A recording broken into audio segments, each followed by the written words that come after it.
A hemodialysis center has today been inaugurated at the Lakentini Hospital by the Minister of Public Health, Manauda Malashi. This center is geared at meeting quality health services with 12 machines, making it at the moment the biggest in the nation. Plus, who and what is responsible for the unanswered question on the lips of teachers? Government has today responded audibly to ameliorate its response strategy to the March 2022 presidential decree as teachers continually press for tangible answers. And in sports, Deaf Indomitable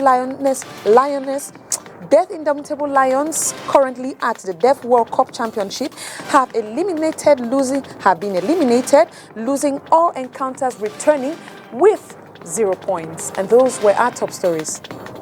Hello once more. Thanks for watching tonight's Primetime Bilingue newscast on Spectrum Television. Our newscast opens up in the French language with Leila Renganzu. Good evening, Leila. Bonsoir à vous, Joséphine Binzi. Mesdames, bonsoir. Monsieur, bonsoir. Et merci d'être avec nous. Il est 20h sur les antennes de Spectrum Télévision. C'est le journal. L'hôpital Lakentini de Douala, désormais doté d'un centre d'hémodialyse. D'une capacité de 12 machines, le gouvernement camerounais compte porter à 20 le nombre de machines installées. La cérémonie d'inauguration de ce centre d'hémodialyse a eu lieu ce vendredi dans la capitale économique du Cameroun. Je vous propose ce compte rendu de Makedali Tinochom.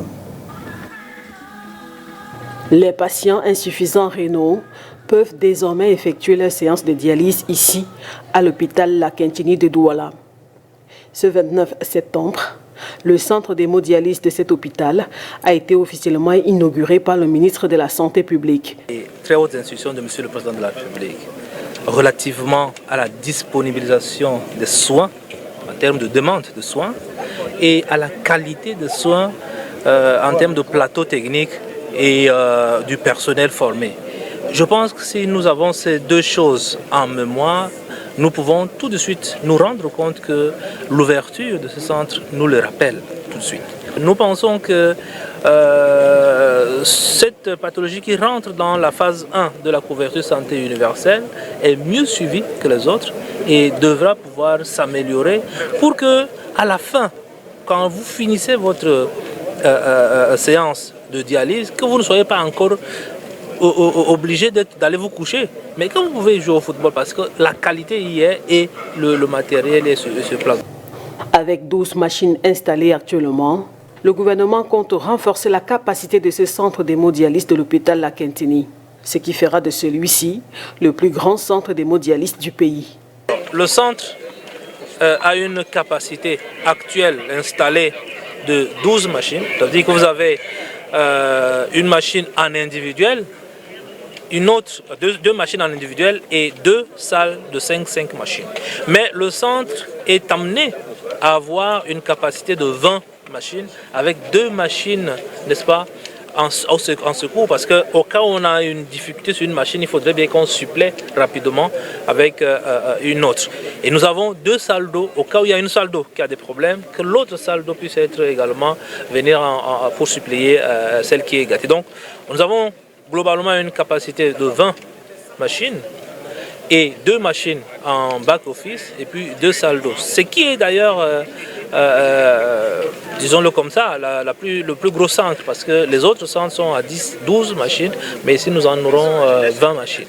Ce centre d'hémodialyse vient accroître le plateau technique de l'hôpital Lakentini de Douala. And also, Cameroon has joined the international community in the fight against rabies and how to effectively boot it out. The Minister of Fishery, Livestock and Animal Industries prescribes emergency vaccination for dogs. Here's an excerpt cut for us by Olivier Mbuzigu. Well, I think the Minister of Livestock, Fisheries and Animal Industries, during this 17th edition for the fight against rabies, has publicized this occasion so that people should bring their dogs, cats, and monkeys for free vaccination. We say here the vaccination is free so that they can vaccinate them because rabies is caused by a viral disease, and this viral disease is transmitted by dogs, by the bites of dogs. When you vaccinate these dogs, the tendency is that you eliminate the viral infection, and people will be safe, because there are so many deaths, especially children, that is caused by this virus, which is rabies. Éducation, le gouvernement camerounais fait tout ce qu'il peut pour améliorer les conditions de vie et de travail des enseignants camerounais, mais aussi et surtout pour mettre en œuvre les recommandations prescrites par le chef de l'État le 22 mars 2022. À cet effet, un point de presse a été organisé dans la capitale politique du Cameroun, un point de presse auquel on prépare 7 membres du gouvernement pour répondre à cette préoccupation, conteste le préavis de grève signé par 10 syndicats des enseignants au Cameroun. Inès Pangan. 7 membres du gouvernement pour répondre à la dizaine de syndicats des enseignants constituant l'intersyndicale de l'éducation, signataire du préavis de grève du 18 septembre 2023. Sur l'un des préalables par eux définis pour juger la bonne foi du gouvernement, avant toute suspension du préavis de grève, c'est la fixation et l'annonce de la date de la tenue du Forum national de l'éducation. Le gouvernement de la République tient à ce forum national. Il n'est pas rejeté au calendrier de grec. Il aura lieu, mais attention, nous avons besoin de nous retrouver pour le formater tout cela et proposer à notre hiérarchie, parce que nous avons également une hiérarchie, c'est le premier chef du gouvernement, et proposer à notre hiérarchie un document adapté à la conjoncture économique, sociale, culturelle et politique actuelle. La deuxième condition pour ne pas observer de manifestation à partir du 5 octobre prochain, c'est l'engagement du gouvernement de payer sans délai la dette due aux enseignants. Ce qui a été demandé de faire, nous l'avons fait. Nous continuons de le faire. Et deux, nous estimons qu'il peut y avoir des difficultés ponctuelles qui peuvent nous amener à moduler. C'est pour ça que même si les instructions que je vais donner à mes collaborateurs visent à augmenter la quantité mensuelle qui est affectée au paiement, je ne peux pas dire c'est telle somme exactement, parce que là aussi ce sera modulable. On pourra passer de 3 milliards, 3 milliards et demi, 4 milliards, si la trésorerie bonne, on parle à 6 milliards, etc., etc. Le plus important étant, et je voudrais calmer les enseignants sur ce plan, le plus important étant qu'on réduise la durée restante de l'appurement des rappels. Jusqu'à l'année dernière, il fallait attendre 3 ans pour être intégré. Aujourd'hui, on peut être intégré en 1 mois et 17 jours. Demain, on sera intégré en 1 ou 2 semaines. Je prends publiquement l'engagement et nous allons le faire.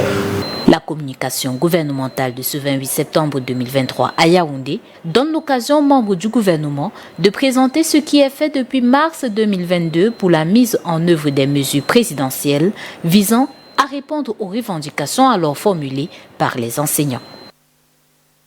Je vous propose à présent d'écouter 2 membres du gouvernement, le professeur Laurent Sège Etouzingwa de l'éducation de base et Joseph Lé de la fonction publique et de la réforme administrative.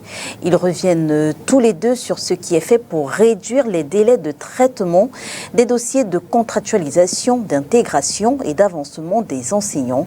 Et ils s'expriment au micro d'Inès Pangan une fois encore. Nous n'avons pas de dossier qui traîne au ministère de l'Éducation de base. Ces dossiers ne traînent non plus au ministère de la fonction publique et de la réforme administrative, où on assiste non seulement aux intégrations, à la signature des contrats, parce que la plupart de nos personnels jeunes sont des contractuels, les avancements sont à jour. Les intégrations, pour ceux qui ont passé 10 ans après leur recrutement, sont à jour. Et au jour d'aujourd'hui, je parlais avec le ministre des Finances tout à l'heure, à son niveau, nous n'avons pas de dossier qui traîne pour les prises en charge, les avancements, les intégrations, les suggestions, les indemnités de non-logement, les prestations familiales, l'état de somme due Nous avons ici le total de tout ce qui a été fait, payé depuis 2020, même si les problèmes de grève n'ont eu lieu en 2020. En 2020, nous avons traité 6804 dossiers. En 2021, nous avons traité un total de 13 878 dossiers. En 2022, nous avons traité un total de 27 624 dossiers. Et en 2023, nous sommes à 33 002 dossiers. Alors, pour la période allant de mars 2022 à septembre 2023, les statistiques montrent que le MIFOPRA, et là nous voulons parler des enseignants, des INSEC et ENS, la vague 2022, nous avons reçu de 3 812 dossiers d'intégration. Alors, 3 712 dossiers ont déjà été traités sur les 3 812. Et à ce jour, 3 702 de ces lauréats ont déjà chacun un numéro matricule. 3 177 d'entre eux sont déjà intégrés. Il reste une centaine, une petite centaine qui n'a pas encore bénéficié de ces mesures parce que les dossiers sont incomplets. Nous essayons de les relancer, mais parfois il y en a qui prennent, peut-être qu'ils ne reçoivent pas toujours les messages. Peut-être ont-ils été affectés dans l'arrière-pays, je n'en sais rien. Mais aussi, il y a aussi le problème encore quand même de l'authentification des diplômes. And let's also listen to the Minister of Secondary Education, Professor Pauline Nalova Lyongan, and Grégoire Owona, Minister of Labour and Social Security. The presentation of work that has been done so far as teachers are concerned, as far as the personnel is concerned, we need to say a little bit about this and give us some figures. 21,102 personnel who were on 2/3 of their salaries had their salaries completed. Scheduled payment of arrears has been executed completely at 100%, worth 47,112,791, and these figures are so big. But 100% of people who were receiving 2/3 of their salaries are today receiving their complete salaries. I thought that the government needs to be, what should I say? You need to clap for us like you would clap for your footballers. Because we think that the head of state has done a wonderful thing. I am thinking of the day when we were in this room and we talked about this matter of 2/3 salaries and said that we wanted these 2/3 salaries to be done away with, and that all teachers who are doing their work should have their salaries.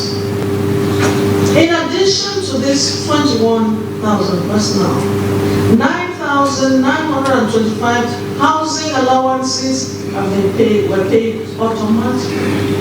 9,925. 169,463 advancement decisions for over 79,441 teachers have been validated, and the scheduled payment has been published for the first phase from 25th August 2023. And then more than 3,701 files of family allowance have been paid. It should be noted that there are a lot of abnormalities when it comes to these family allowance papers. At the Ministry of Labour and Social Security, we strive to maintain contact with the social partners through regular transparent and constructive exchanges in the firm belief that sincere dialogue provides mutual understandings reduce tension and contributes to the effectiveness of appropriate solutions. As part of the governmental synergy led by the Prime Minister, we are contributing to the dissemination of messages on what have been done and what will be done, and we reiterate our readiness to propose the concerted search of solutions with the unions, while listening ever to those who express themselves anonymously through the media or only on the web, as long as what is said is well-founded and sincere. All such action will be pursued and improved as part of our social watch and our constant concern to improve the working conditions in the servant of the state. And just to make it clear, syndicates have signed that teachers should wait on the results of the consultation with the Minister of Labour to approve if it will be suspended or not. Talks have been postponed to next week, and we shall be bringing you updates on how it is taking place. Finally, the economic capital can now boast of a passport enrollment center responsible for the creation of Cameroonian passports within 48 hours. Today's opening ceremony has been officiated by the Delegate General for National Security, Martin Bagangwele, and given that the biometric passport is the most secured in the world, it is imperative that Cameroon should follow along in the bandwagon. The National Identity Card acquisition process, which has equally been declared, will be made available in 48 hours. Good news to Douala and its environs, as certain administrative and traditional authorities grace today's event.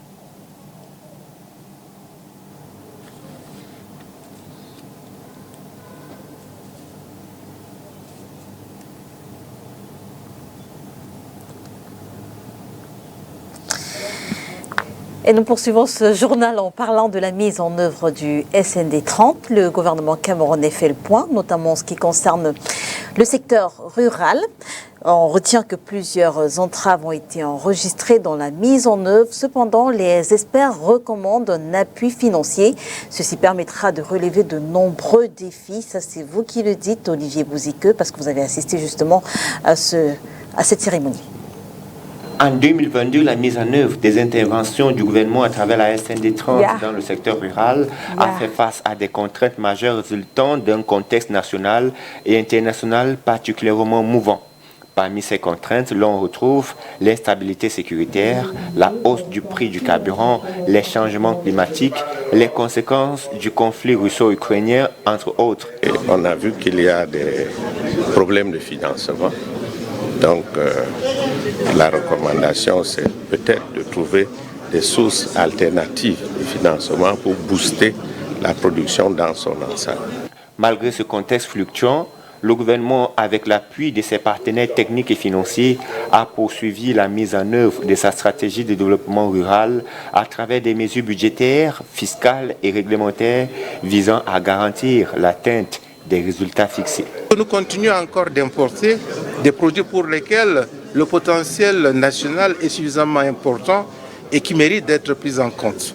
C'est pourquoi il me semble que le président de la République a encore une fois de plus réitéré la nécessité de mettre en place rapidement la politique d'import-substitution qui vise à réduire les importations. Mais il faut être encore beaucoup plus proactif.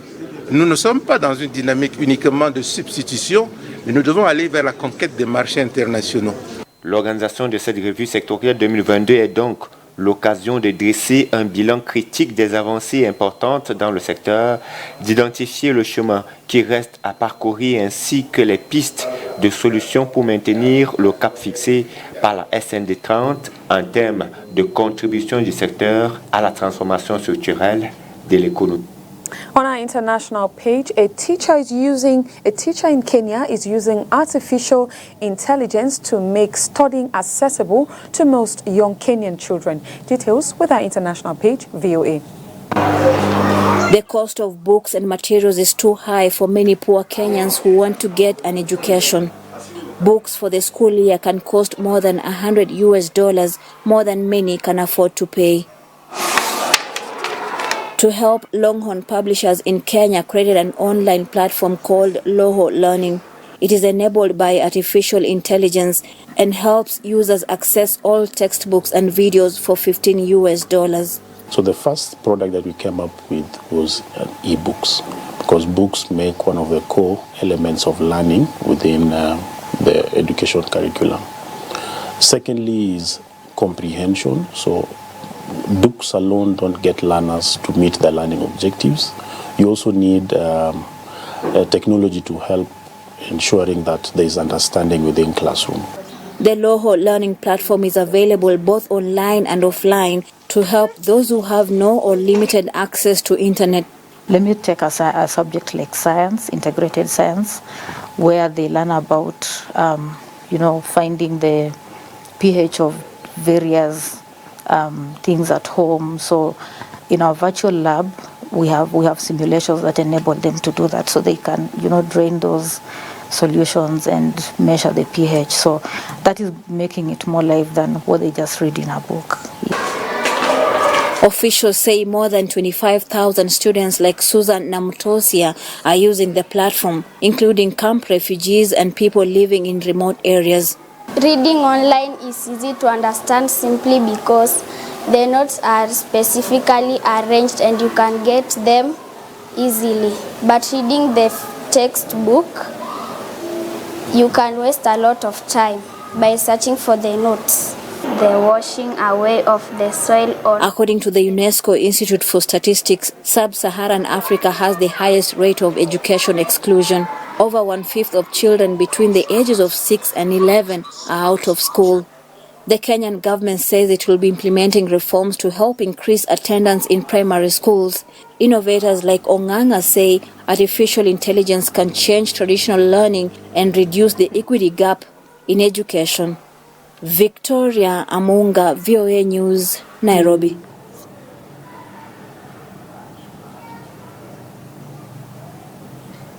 And now in sports, from a 0-8 loss to Japan to losing 0 goals to France, Cameroon's latest 3-5 defeat to Iran sends them out of the Deaf World Cup. Oni Ladonet tells us more.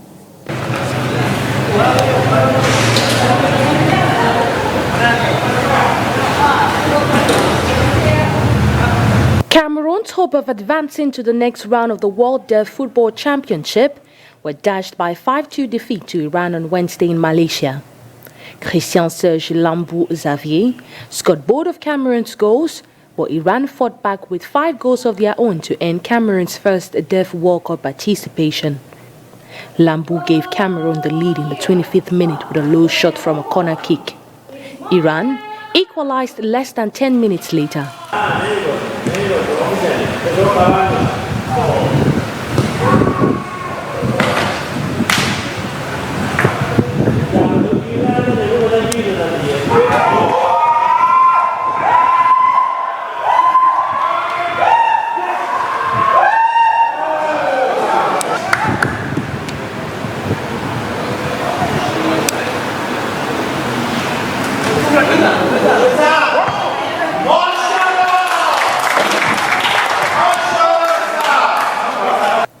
Lambou restored Cameroon's lead with a header deep into the first half. However, Iran turned the game around in the second half and won 5-2. Cameroon finished at the bottom of their group with no points, having scored 2 goals and conceded 16 in 3 matches. Iran and France and Japan have qualified for the next round, with France beating Japan 1-0 in the other group match. Other African countries who have qualified for the second round of the tournament are Egypt, Senegal, Gabon, Nigeria and Ghana. With the Deaf World Cup now over for these countries, the Lions will now focus on preparing for the Deaf Africa Cup of Nations, which will be held in Senegal in January 2024. This tournament would also serve as a qualifier for the Deaflympics in Japan. And it is with that sports report that we close the curtains for tonight's newscast. Thanks for watching and good night. Good night to you, Lila. Bonsoir à vous, Joséphine Binzi. Mesdames et messieurs, merci de nous avoir suivis. On se retrouve dès demain 20h sur les antennes de Spectrum Télévision. Si, bien sûr, Dieu le veut. Bonsoir.